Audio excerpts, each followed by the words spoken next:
Hello, this is Jason T. Ingram again with another video log. The date today is the 8th of February 2017. I'm documenting a time in my life where I started a business, basically doing what I've been doing the last 10 years, but I've been very unsuccessful at actually making a living or really any money at all to even cover expenses. So I think it's time because I've been a lot healthier and I'm wanting to talk more about wellness. So this isn't one of my monster salads. This is actually a small one compared to the big mixing bowl that I like to use.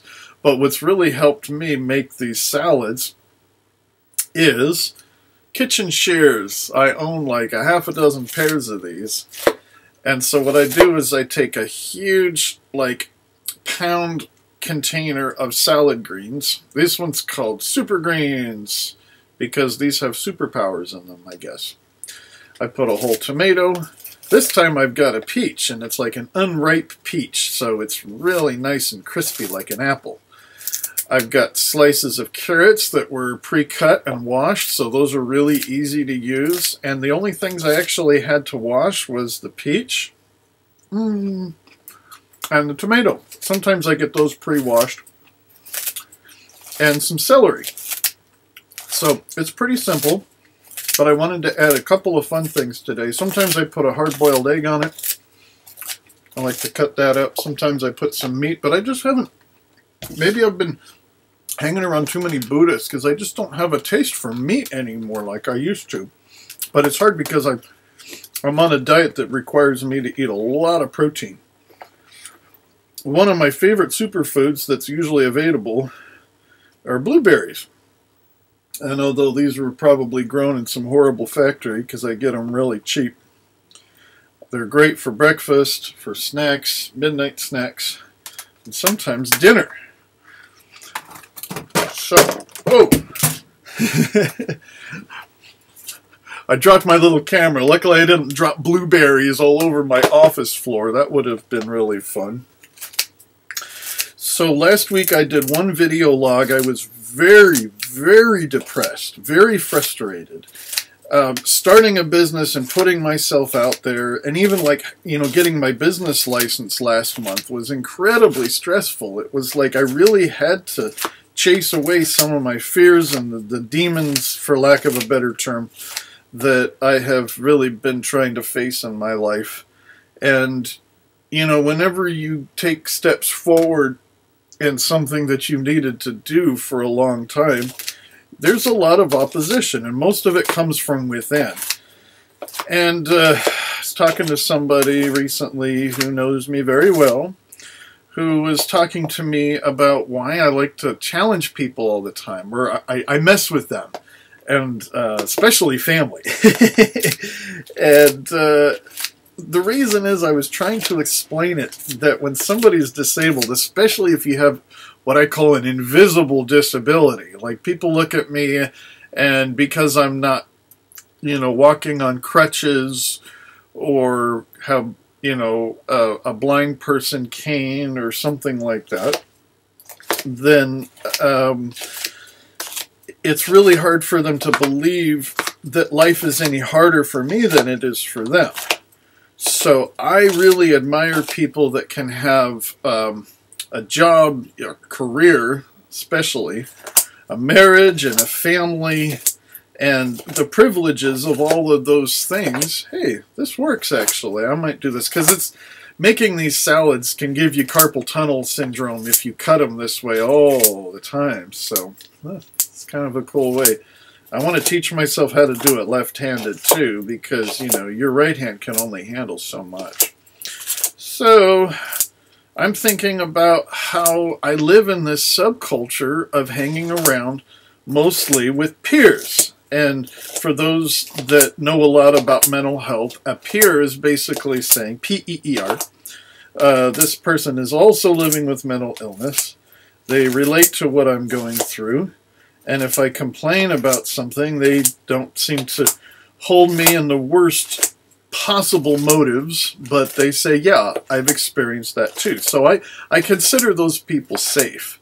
But I also really like when I meet people, I like to like say things that are just incredibly silly and incredibly stupid sounding, like somebody who is extremely like oh, I don't want to use any insulting terms, but basically I act like somebody sometimes way more severe than I really am to see their reaction.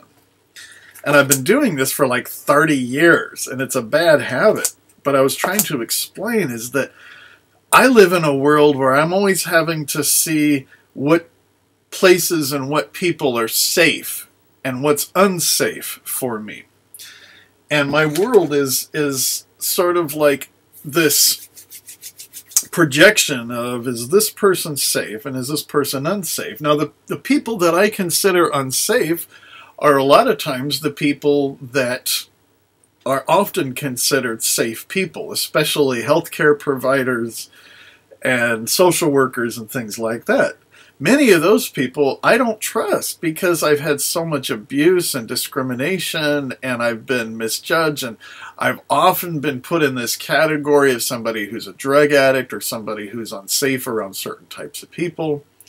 And then the people that I hang around, like I hang around a couple of gun owners and things like that, a lot of people would consider them to be unsafe. So I've had to really take into account that if I'm trying to test somebody to find out if they're safe or not, I'm actually trying to acclimate into the, quote, real world now that I'm an official business owner and there's Kiska again. What's wrong with you, kitty cat? She's been so chatty lately. I don't know what's going on. Anyways, I could actually be pushing people away because also I'm dealing with a lot of recent hurts, stuff that have happened in the last year or two, that I got caught up with some incredibly harmful, incredibly spellbinding people that I have a weakness to. And I have a tendency to view people now as, okay, are they going to destroy my life or not? It's like going to a restaurant. Are they going to serve me gluten and say it's not gluten? And are they going to make me sick? And then, so it's very, very stressful just to leave the house sometimes. I've never been diagnosed with agoraphobia, but I do know what it's like to have a hard time leaving my house. It's stressful. Every time I lock the front doors, just to actually get in my car or whatever my transportation is and leave my property is very difficult sometimes. So sometimes I sit there, like in these business classes. I took 2 this week and 2 last week, and it's scary. And I think it's hard because of the way I react with all my defensiveness and all of my symptoms that people don't understand, because a lot of nervous people don't talk. They have a hard time talking.